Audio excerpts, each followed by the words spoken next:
Legislative Affairs Update, brought to you every month by the Williamson Inc., our Williamson County Chamber of Commerce. Glad to have this good audience here at Columbia State University this morning with us, and glad to have our audience on Channel 3, WCTV, as well as WAKM. Hope that all of you learned something this morning. That's our goal every month, and I don't think I've ever been disappointed. We've got some very special guests with us this morning. Our delegation from the city of Franklin, headed by Mayor Dr. Ken Moore, and with support from our city administrator, Eric Stuckey, and our director of engineering, Paul Holzen. And gentlemen, we're glad to have you with us this morning. Let's take a minute and get a personal update from each of you. Dr. Moore, you are now, how long have you been mayor of Franklin? Come on. Good, I'm about to slide out of this chair up here. Something on it for me to slide on out. I became mayor in January 2011, and I was elected fall of 2011, fall of 2015. As you're aware, there's an election this fall, and I have no opponent. Thank you. As of last Thursday was the last day to qualify at noon, and so that was good news. Having no opponent is the best kind of election, or best kind of race to run, I understand. It's certainly a little easier when you don't have an opponent. It increases your odds, I would say. There you go. Yeah. The folks on the back row want to hear this too, so we need our mics as effective Close as you can get. How's that? That's great. Now, you also head up, I think you're chairman of the Mayor's Caucus in Middle Tennessee now. Did I hear that right? You're correct. I was, this would be the second time I've been chairman of the Mayor's Caucus, and I was reelected to that position. Honored to serve and lead 40 mayors from the region, representing about 2 million people. This is not really a voting group that has a lot of opportunities to vote and things like that, but we reach consensus on a lot of regional issues and then support each other and talk about issues such as transportation. We talk about economic development, but right now we're really focused more on solid waste and how we move forward on that issue. It's most of the landfills have a limited lifetime, and we're going to work with TDEC and Greater Nashville Regional Council to study that and to make recommendations and push on that. Okay. Now, Eric, a couple of years ago, you were climbing Mount Kilimanjaro, I believe. Did I say that right? That's right. Hey, good. And just wondered what you've been here in Franklin now, how long? 10 and a half years. 10 and a half years now. I hope you're not going to climb Mount Everest.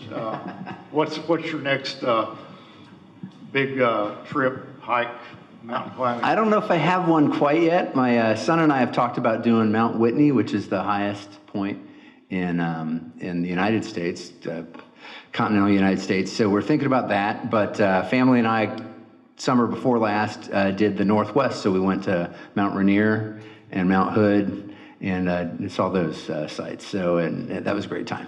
Cool. Olympics as well. So it was a great time. So I like to get out and do that kind of thing every once in a while. It's fun to do as a family. Right. Anybody needs any advice on mountain climbing, just see Eric. He's a man of many talents. Keep going. Literally and figuratively also every day, aren't we?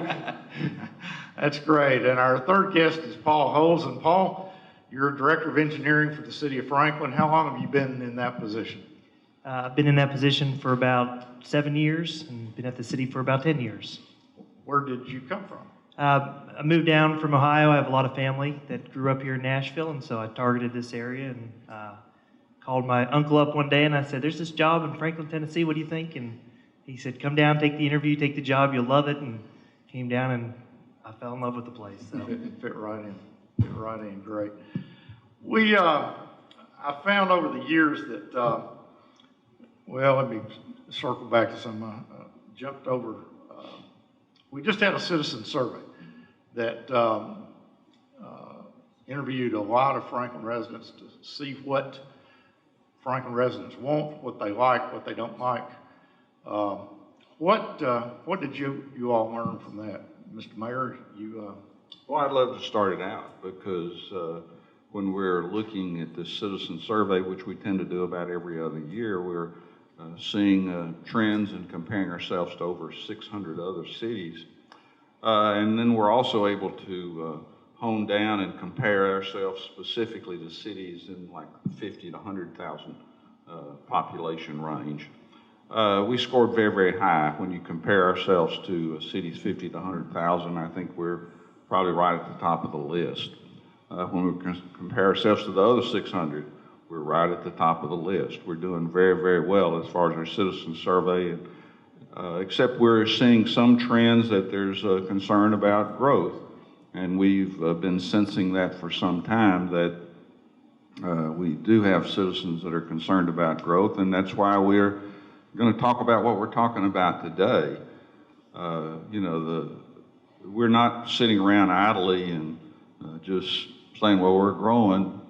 We're working hard to make sure that we're preparing for this growth that we're experiencing and the growth we're going to have in the future. This whole region's on fire, so it's not just us that are growing, it's the entire region.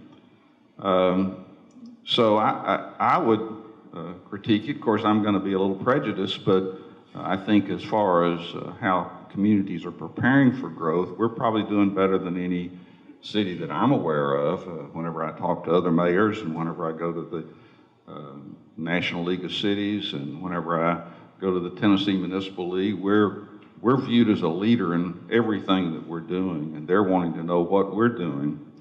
We're looking at capital projects for the next 10 years. We're looking at a park plan for at least 10 years. Our water plan's 25 to 30 years out. We have a master transportation plan, a land use plan, looking at our zoning ordinance, lots of different things to prepare for growth. And I think the most important thing that you're going to see this morning, not only do we have plans, but we have ways to implement them. We know how we're going to fund them, and I think that you'll be excited to see how we're making those economic projections and how we're going to be able to move forward on those economic projections and fund many of our projects. We're looking at additional, somewhere in the range of, well, first of all, we have about $800 million worth of projects we need to do, but we think we're going to get close to almost $300 million worth of those projects. And when you look back what we've done the past 5 years, we've done about $180 million worth of projects. And the next 5 years, we're probably going to do almost double that up to 10 years from now. Maybe that'd be a better thing. And that doesn't even include our wastewater plant, which is a $132 million project, which is being funded through the state revolving loan fund, saving every citizen a lot of money because we got such a low interest rate on it. Let's... I'm going to stop there. I'm going to take the whole program because I'll start preaching. Yeah, we got, time constraints here, Mayor, but there's a lot to talk about and kind of want to touch a little bit on a lot of things here this morning. And as I started to say a few minutes ago, I found one way to figure out what's going on in a community or in a municipality is to see where the money's going. And so that's what we want to do this morning, talk just briefly, Eric, about the budget this year that you all, I think, have just recently passed. And don't appear to be any major changes there, no property tax increases, anything like that. What are the major differences between this year's budget, last year's budget? We've really, you're right, it is pretty stable, same property tax rate. It's relatively flat this year compared to the prior year, this year's budget. So it's stable in that way, but we did add a number of positions. We added about 10 positions across the budget, and They kind of neatly fit into about half of them relate to operations and services. For example, we're adding 3 new police officers. We haven't added police officers to our total authorized strength in over 10 years. So we're doing that, and just as we're a larger city, we have more calls for service, and we need that additional capacity. The other elements of that really relate to what we're getting ready to talk about, which is in implementing capital projects. So we've got some key staff members that will help us enhance our capacity to oversee a larger group of projects and get them done. And that's one of our main focuses, is to serve a growing community operationally, but also build the infrastructure that's needed as this community grows, so that we're able to implement it and do it in as timely and as effective a manner as we can. These projects are big, they're complicated, and you need some staff capacity to do it. And it's a balance between what you hire in terms of staffing and what you use in terms of consultants. And as we grow, these positions make sense to help us have more of that capacity in-house. Right. If you would take the PowerPoint that you brought and kind of lead us through the financial aspects of the capital improvement program, where the money comes from, and in general where it's going. Dave's taking it easy on all of you because I have about 30-some slides, and he's I told him I want them done in 10 minutes. So what I'm going to do is do maybe 6 or 7 up front that give you an overview, and then we're going to hop around to projects. Keep in mind that half of our audience is radio. So. Yeah, as you can see on radio, yes, exactly. So the capital investment program, we really have enhanced it starting in 2017, a couple years ago, and I give Paul a lot of credit, he and his team, for saying we need to look longer, broader at this. We had been looking in 5-year windows. Paul and his team said, let's go to 10 years, and also they did a great job of tying into our strategic plan. So that we're relating to the big picture achievements that we want as a community, and we're looking at how those projects help us get there. So this was the initial work on that, the 2017 through 2026. You see there's about $376 million of projects came through that. From that, the board approved a group of projects. And then you move the clock forward to 2019, the projects we're working on now, that number got a lot bigger. It's $710 million of projects, and you see how those break out, almost $500 million of which are transportation.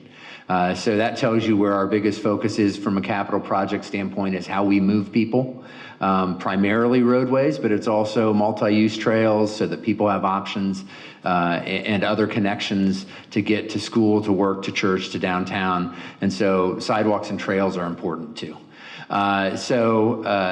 From that, this was what we call now the 2017 tier. This was the group of projects that the board had us move forward on, approved.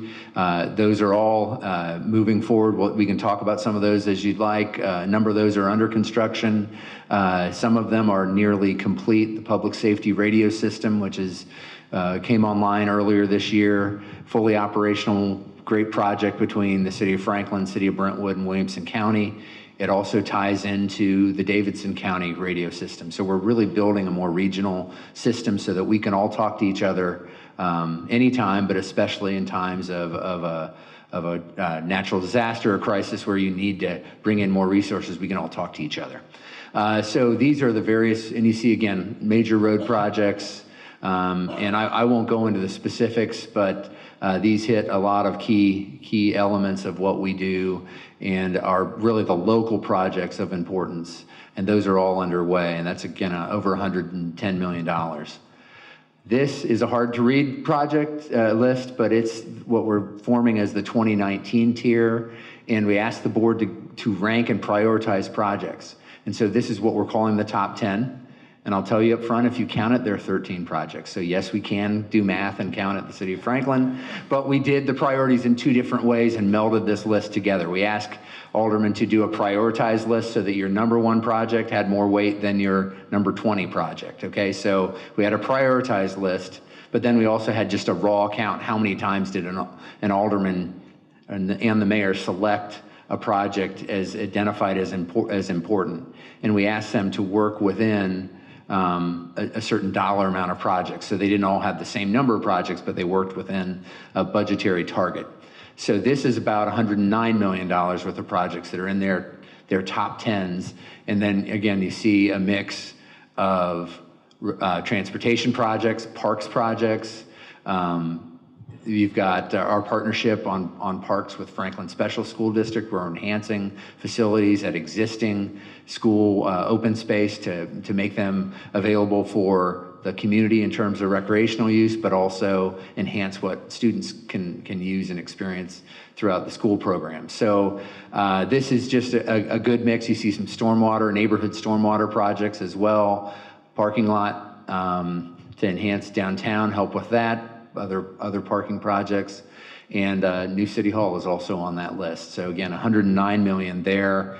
We're working with the board to vote possibly as early as the next meeting, August 13th, on that priority list. And this is, I think, pretty clear what they'll vote on is my read. The next group is what we call the opportunity tier, and there's actually 17 projects here. And these are a combination of, they had fairly high prioritization from the board, or there's a grant opportunity that we need to leverage in the next few years, or there's just a critical need in terms of we've got to address a need through a project. So we melded those together as a staff team and recommended those to the board as an additional group. That's another $65 million worth of projects. So when you roll all that together, you're just shy of $280 million of projects in our 10-year planning window. And you know, we'll see how far the board wants to go on the opportunity. We may spend a little more time on that opportunity tier, but I would expect we're going to vote in August to move forward on at least what we've called that 2019 priority tier. You know, really, the board stepped up a few years ago when reappraisal happened. And essentially, they took a dime of property tax and they dedicated it to dealing with the impact of growth, and took 7 cents of that dime of property tax and dedicated it to infrastructure, transportation, and transit issues. And then the remaining 3 cents went to help us with operations. We hadn't touched funding for operations since the mid-'80s. How much is 10 cents on the property tax per year? It's probably about $4 million total. And so we're using that, a blend of pay-as-you-go, so cash that we pay directly for projects, and another portion that you use for debt service. The first tier, we funded about 60-40 debt, 60% cash, 40%. This new tier, 2019 tier, plus the opportunity tier, is actually a little more, almost the reverse of that. It's about 46% or 45% debt and 55% cash. So, and that's not just the Invest Franklin dime paying for that. That's other dollars that we're getting. We're leveraging grant money. We're also looking at special funds that have been set aside, like road impact fee dollars, parkland dedication funding, facilities tax. So these development-related fees that new development pays are also helping fund that, and we're able to pay more on the cash side than the debt side than we originally planned. I think 60-40 was what we had hoped, and we're actually doing a little better than that, and so that the debt burden doesn't become too much. How much does the development fee portion of that, how much is that as part of the annual? I don't have an exact number for you, but it's a significant portion. So say that's $280 million, it's at least a third of that. Okay. It may be a little larger even, but it is a collection of those different fees, and you know, we're targeting how those help us leverage dollars and avoid debt. Right. Well, the frustration I hear out there many times is that the new growth is not paying for itself, but what you're saying is that it's paying a significant portion of the upgrades that we need to meet. Yeah, I think realistically it can't pay the entire impact, and I don't know that it should, but the right balance of it, and it's paying a significant portion of it. And I'll tell you, in Franklin, compared to the rest of the state of Tennessee, there's a higher burden placed on new development than I think anywhere else you'll see, because we've developed over a long period of time a whole set of different impact fees: roads, water, sewer, parks, Now the county is layered on the school, which is totally appropriate. So it gives a mechanism for it to help pay its way, and we're doing it at a higher level than really about almost anybody. And we hear that as a frustration, sometimes from the development community, but guess what? It hasn't slowed anything down, honestly. And so I think we're right to assess those costs, and we try to do it real fair. We try to look at what is the level of service our existing citizens are experiencing, and how does that equate to what a new citizen or a new development should pay. Mr. Mayor, I'm about to slide out of this chair. You can stay This most uncomfortable chair. I see why you like to have us up here. Tom Lawrence should have this on his radio show, because he always has those trick questions. I think Eric makes a great point about our fees that we charge developers, because now, when I meet with other mayors across the state, they say, well, tell me about this road impact fee. Tell me about this fee. I mean, they're all scrambling because Middle Tennessee's on fire. And so everybody's looking for ways that they can keep up with the growth. And I think, like Eric's pointed out, we're a leader in that opportunity. Right. And I do want to say that Alderman Blanton's here this morning, and she's been a great part of the project selection process, and she's given us great insight and does a great job for us as Alderman at large. Randy has an excellent ear into the community, so she has a good feel for what we all are thinking about, I know. Dave, can I touch on one other thing I meant to put? I didn't get my slides in quite the right order. Yep. Here's a few projects that are really high profile, important projects that TDOT is funding in the community. Mac Hatcher Parkway, the Northwest Extension, is underway. Representative Whitson did a great favor for a number of us. Last Friday, we got to tour the construction site, see it underway. That's a $45 million project projected to complete in November of 2021. It's a 3.2 mile project with a half-mile bridge right up by Hillsborough headed west. And so great to see that underway, and it seems to be moving along really, really well. And we're hopeful that that schedule will be held up, we'll hit that target date, and are pretty optimistic that it will. It's a unique project compared to a lot of ones we're doing in that it's what you'd call a greenfield project. You're not dealing with nearly as many existing roadway issues. You've got intersections you've got to work with, but otherwise you're just building the road where there isn't one. And so frequently we're widening or improving a road and having to maintain traffic while it happens, and that adds time and complexity to the project. And so hopefully that'll move along. Franklin Road improvements, which is largely in Brentwood, but also touches the northern part of Franklin. That is underway now as well. And I was talking with my counterpart, Kirk Bednar, in Brentwood yesterday, and he's saying that they think final completion on that will be spring of 2022, but with substantial completion probably around the same time we finish up Mac Hatcher, which would be late 2021. So that's an important improvement as well. Murfreesboro widening out on the east side of town, both in Franklin and outside into the unincorporated area. That is still being in the right-of-way acquisition phase, and they're working through that. I don't know, Paul may know if there's a construction timeline. I don't know that we know that yet. That's about a $38 million project. And then Columbia Avenue, that improvement, that widening is under design right now, and that's from Downs out to Mac Hatcher. So those are major investments that are underway and committed to by TDOT. We continue to push up their list of priorities, the widening of southeast Mac Hatcher, and they're doing engineering on that now, preliminary engineering, is that right, Paul? So that's another choke point for us that fortunately we're getting TDOT's attention on now and pushing that up the priority list as well. So does that mean it's on the 3-year plan, or? It's on the 3-year plan for the design component.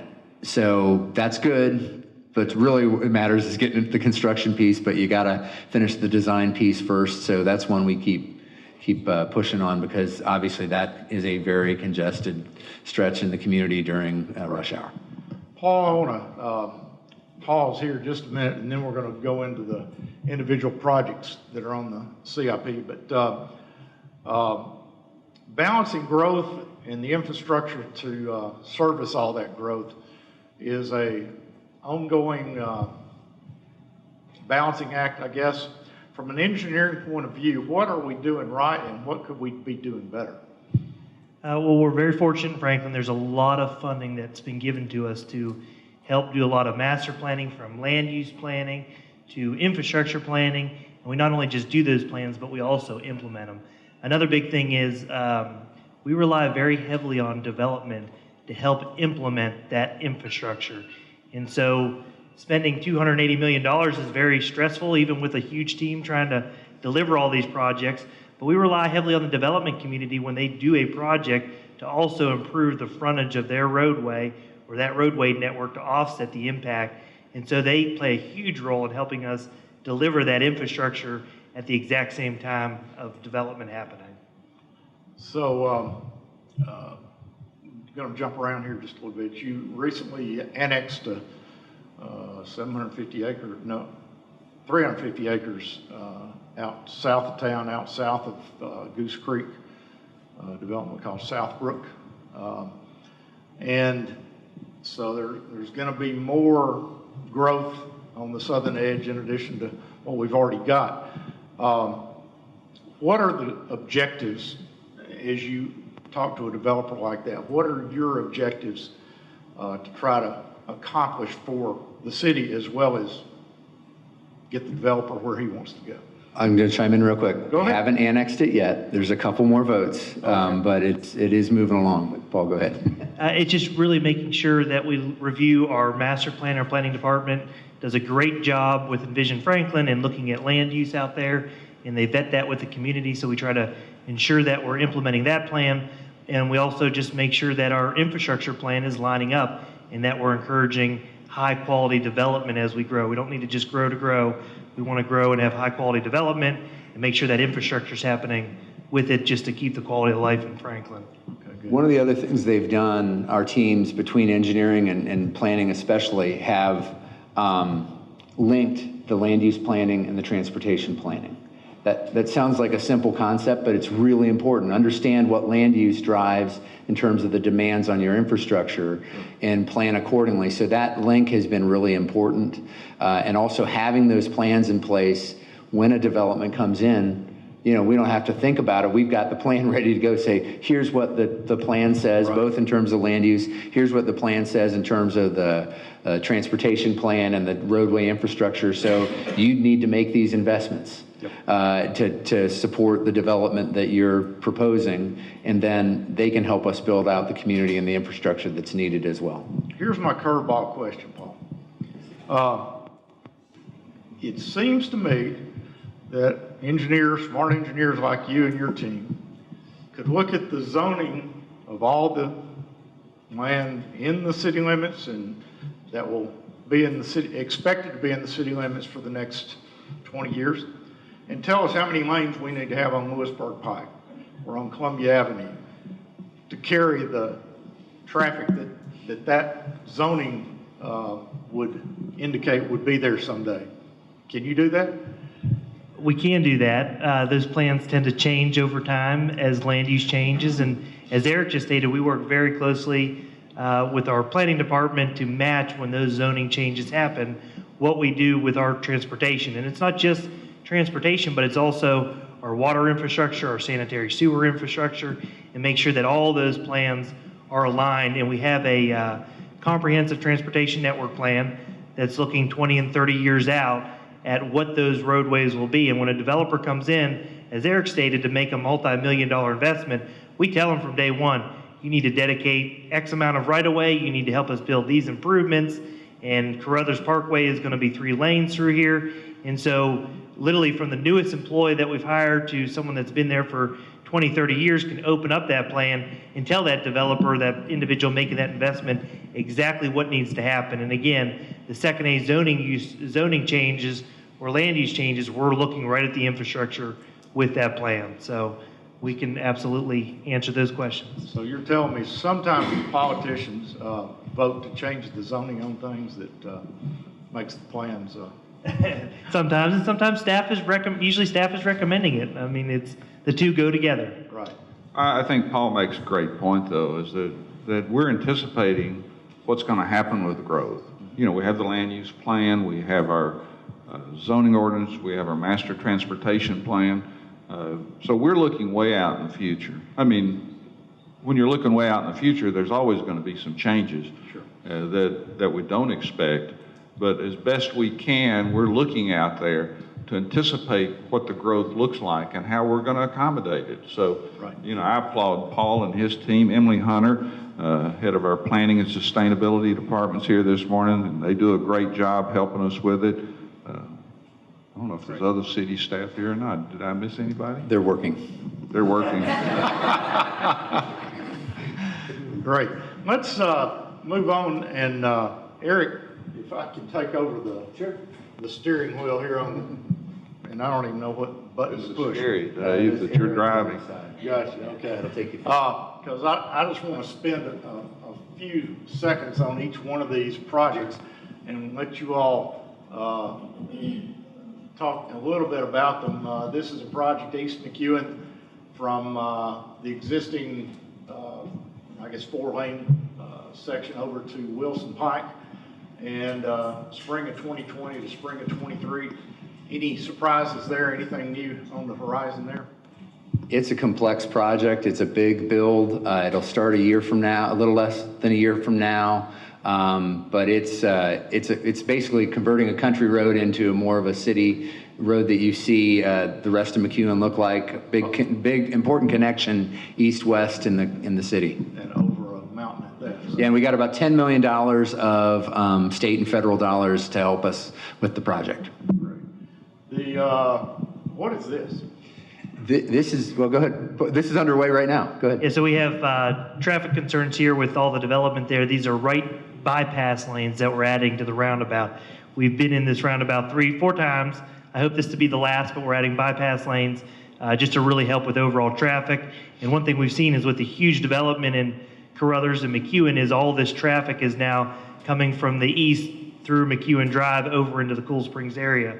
And so this beefs up that intersection to accommodate. Just for the benefit of our radio audience, we're talking about the monster roundabout at the intersection of Cool Springs and McEwen, so the famous roundabout. Yes. And it's under construction now. there you go. Multipurpose park out between I-65 and Carruthers.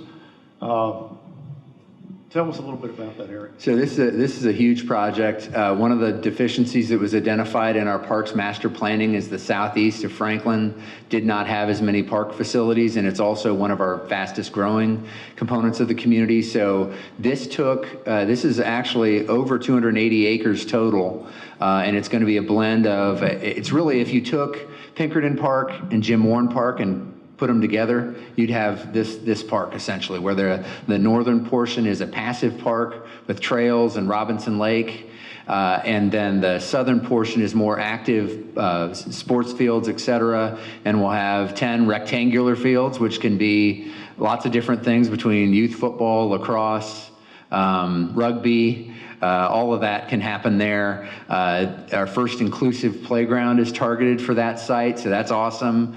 It's just going to be really a nice park. And the area right up against I-65 is actually the property that this was originally purchased for, was for a second water reclamation facility. So we still have that reserved for that use down the line. But it's going to be a wonderful park. It's probably, this phase I think is around $30 million. It's a big piece, but a lot of that's being paid for by parkland and facilities and those taxes as well that have been collected by development in that region. So that's going to be moving forward here shortly.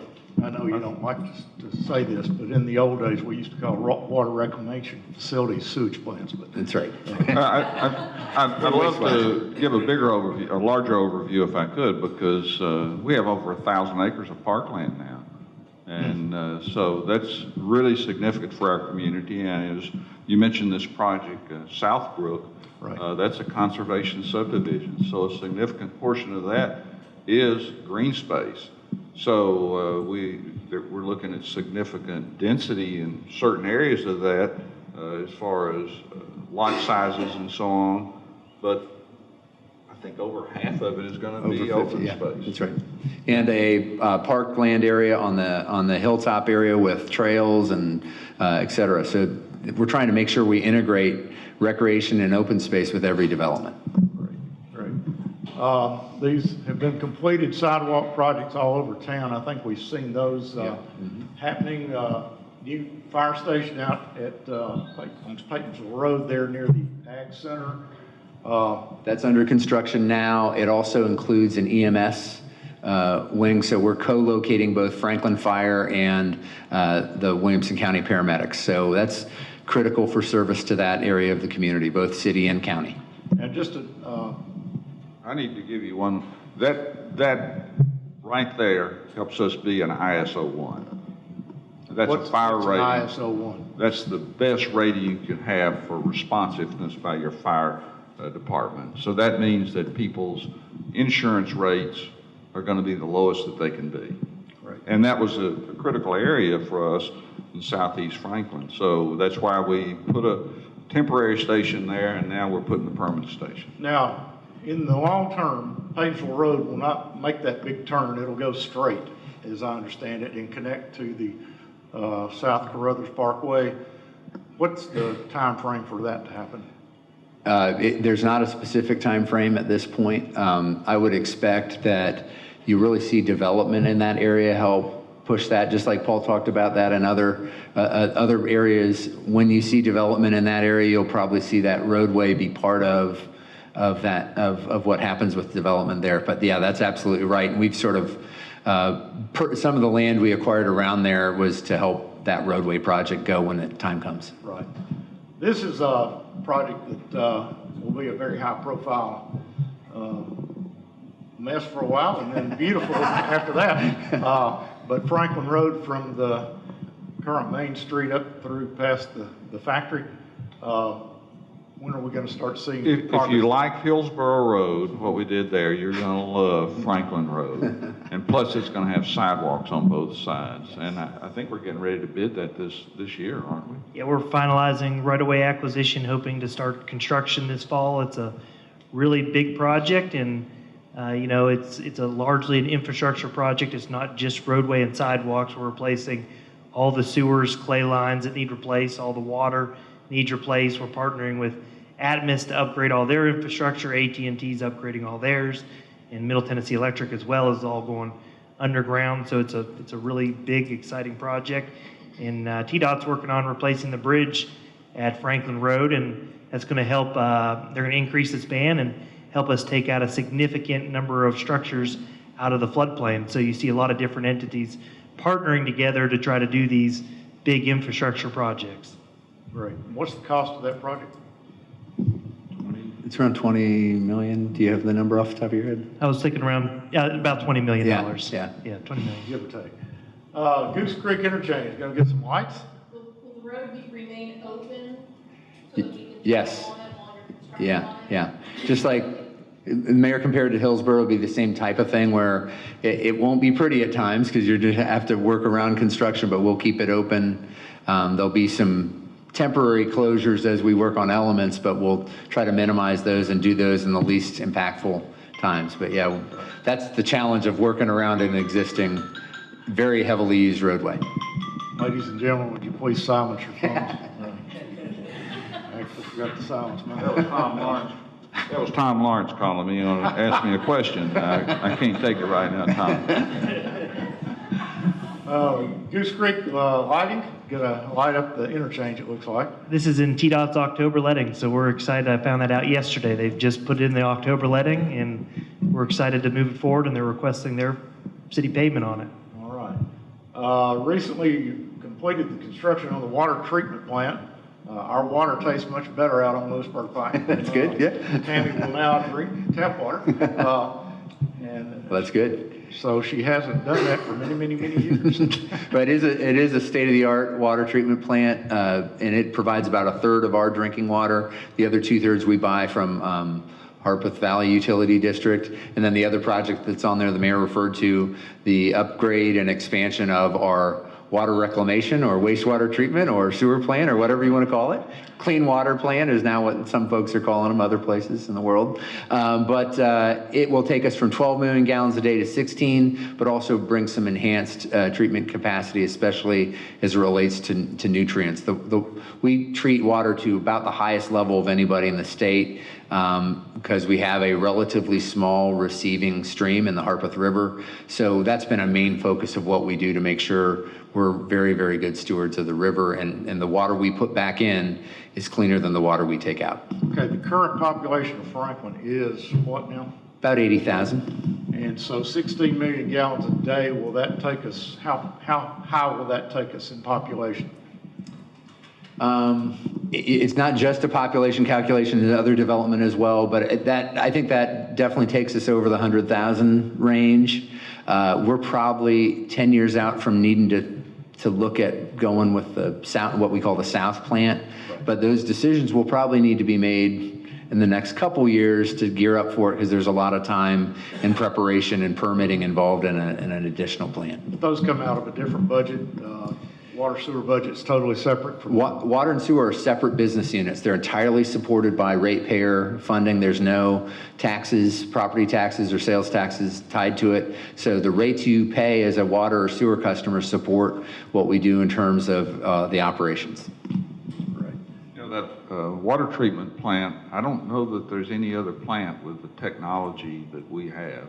I mean, we have 4 different systems we're treating the water with, which is membrane filtration, superoxidation, carbon, and also UV light. So that's why the water tastes good. You can taste an immediate difference when you cut that plant on, and seriously, people in our household that had never drunk anything but bottled water are now drinking tap water.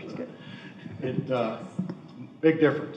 Long lane, old place. I'm sorry, you had a question? Does any of that filtration have to do with drugs in the water? I just had seen something on TV about people flushing their drugs down the drain and down the toilet. Out of respect for our TV and radio audience who can't hear your question, hang on just a minute until we get through, and then I'll come back and bring the mic to you if you don't mind. Appreciate it. The Long Lane Connector, we've seen a bridge abutment in the middle of I-65 out there for several years. Tell us about the story behind this and how it got moving.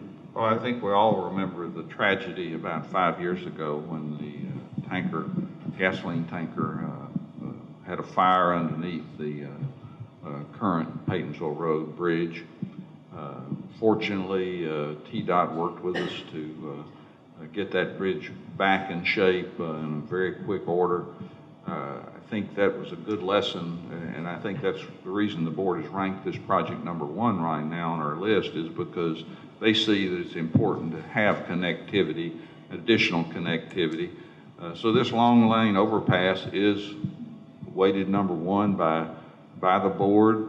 We'll be moving forward with that, and it includes significant realignment of Long Lane and widening of Long Lane. But the main thing, it gives the people on both sides of the interstate an additional way they can go back and forth. The Battle Avenue, there's been a big pool of water after every rain over there for as long as I can remember. Yeah. How is that going to work? Well, we're going to create, actually, we would end up purchasing the 2 homes you see there, and we would create a regional detention area on that property. It's one of those areas where we're retrofitting an older neighborhood, and the stormwater impacts there are regular and impacting these homes. And so the most effective way to do that is to take that property and create some regional storage there. What's the time frame on that? Paul, what would that? We should be able to go to construction within 6 months of full funding being placed. Okay. The Harlinsdale Bridge. I love this one because it's got state money in there. We got grant money. Tell us. So this is a bridge that will cross from the Chestnut Bend side of the river over into Harlinsdale. This is just a great opportunity for our citizens to be able to get to the park. It'll be a great opportunity when there are events at Harlinsdale Farm. I think it's about a $3 million project, and I think, is it 2 million yeah. from the state, and then we're putting $1 million in, so that's a good deal for our citizens. So we're really excited about it. It'll be ADA compliant, so our citizens with disabilities will be able to utilize that. That's why it's so expensive, is to make sure that we've got number one, a sound bridge, but also one that anybody can use. Right. Bicentennial Park, tell us what's going on there. So this has long been planned for this area, and we did elements of it when we improved 3rd Avenue North extension up to Hillsborough Road, 5th Avenue. This will enhance especially the pavilion area, make that a community gathering place, and maybe even for some of the smaller festivals could become home and lessen our need to close down downtown streets to accommodate those. You see how many people come out for Eat the Street in May. That shows you that there's interest in using Bicentennial Park as a gathering place, so this will help with that. Also provide some additional parking, as you see to the east side of that diagram. We'll provide some parking there that will really look more like park space, but we'll have the ability to accommodate cars as well when we need them for larger events. Okay. Sidewalks on Lewisburg Avenue certainly need some improvements there. Yeah, this is just a gap we're filling. It's actually a difficult gap to fill because it's so compressed in there with the different utility conflicts, et cetera, but this is a priority project to just provide some pedestrian connection where we don't have it at all today. Right. All right, new City Hall. So, do you want to take the? We've been talking about this a while, I think. Yes. Well, our building is a very old building, and we've looked at opportunities to refurbish it, repurpose it, whatever we might say, but the building has outlived its usefulness. We are continually battling problems with our roof, which is a $1 million+ project. I know that we have one area right now on the roof that's a major problem. The HVAC system is old, poorly functioning. The actual space itself is not functional space. So the board has ranked this project within the future funding range to build a new city hall. We've done some early architectural studies on it as far as space needs. I think the vision, at least my vision of it, is we'll go vertical. I think that a lot of the sentiment in the community is to build it back on the property we own, and maybe include some commercial and maybe even some kind of public-private partnership on it. The board still hasn't decided on that, but at least the initial community input that I've had is people want it to stay there. And certainly we'll look at all the alternatives. We hear a lot of people say, well, build it on a new piece of green, build it in a green, what do they call it, a green field. I just think this, being downtown is important for our citizens, and I think that visibility is important. I may be stepping over the line here, but Mr. Mayor, curveball here. Yeah, I probably shouldn't say this, but we're going to anyway. What if we took that beautiful police headquarters and moved the police precincts north and south, maybe Patensville Road, Cool Springs, and made our city hall there and did a land swap with the HG Hill people to convert the rest of that Hill Center that they're talking about to downtown Franklin, and use their property on Columbia for a City Hall campus. Well, I have heard people say, why don't you just put it in the police headquarters? The police headquarters is a large building. Significant portion of our budget goes for public safety, and we want to make sure that our police and all their functioning units have an adequate space. I remember the time when people were in closets in City Hall. I think that's something that could be examined and reviewed.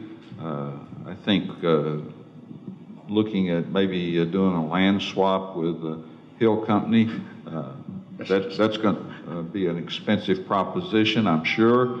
I think that property will be coming forward pretty quickly as far as some type of redevelopment. So I think that's an interesting thought.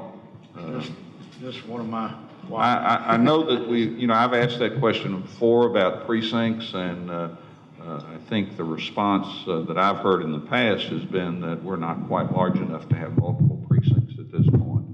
And I think that since we try to work, not work in silos, but work together, a bunch of precincts would not be good for our city at this point in time.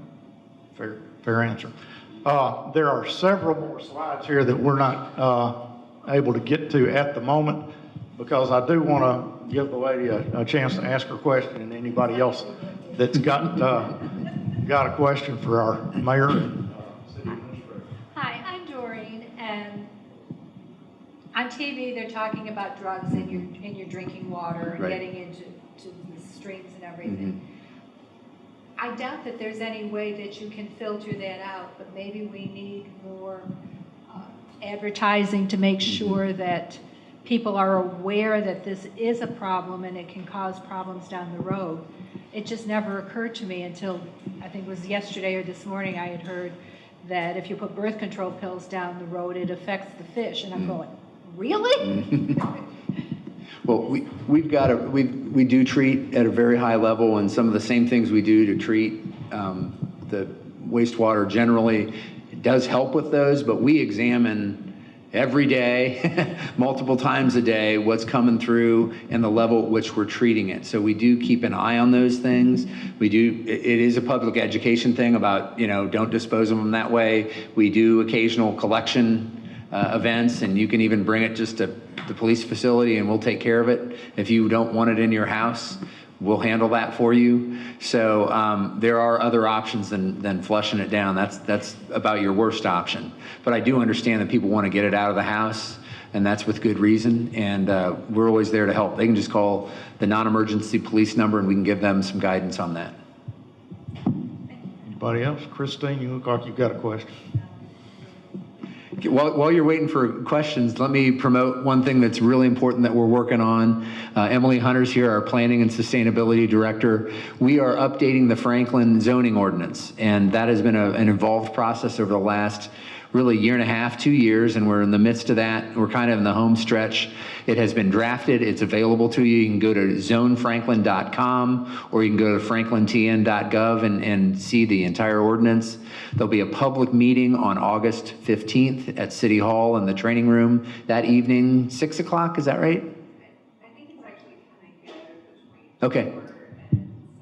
So 4 and 7 o'clock, so you can come and go and see and get information, ask questions. We want your input. It's important. We're targeting to really get it to the Planning Commission for their vote by December, and then the board vote on it in the first part of 2020. So you talk about what helps shape the future of our community. That zoning ordinance is an important piece because it puts in the ordinance form elements that support Invest Franklin or Envision Franklin, which is our land use plan. Tell us, Emily, with kind of a broad brush, what the new ordinance changes from the old ordinance. Sure. So briefly, what it changes is it updates the procedure a bit to be more specific. It streamlines some of the processes in terms of how many zoning overlays we currently have, and it puts all of this into a more simple framework for citizens, developers, our staff to understand. It also really refines some of the architectural and design standards to be more specific to what we hear citizens would like to see in terms of new building and development. I'd like to make a point about the new zoning ordinance. When I came on the board in 2007, we'd gone through this complicated process for several years and a very expensive process with outside consultants to develop a zoning ordinance. And we've struggled with that zoning ordinance for a while. But now staff is basically the main author for this new zoning ordinance. These are the people that work every single day. We've had a consultant in to help kind of finish it out, but I applaud our staff for, I don't know how they did it with as much work as they already have on their plate, to be able to crank this zoning ordinance out. Congratulations. What a great department we have there. Great leadership. I'm going to ask Brandy Blanton to,